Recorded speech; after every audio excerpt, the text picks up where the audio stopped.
Good morning everyone. We are to report a natural disaster, which is earthquake. An earthquake is caused by the movement of tectonic plates beneath the Earth's surface. This movement releases strong energy. The impact of an earthquake includes damaged buildings, injured people, and lost their lives. Many people are forced to leave their homes.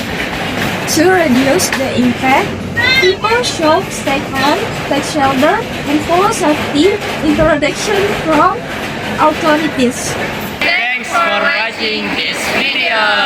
Bye.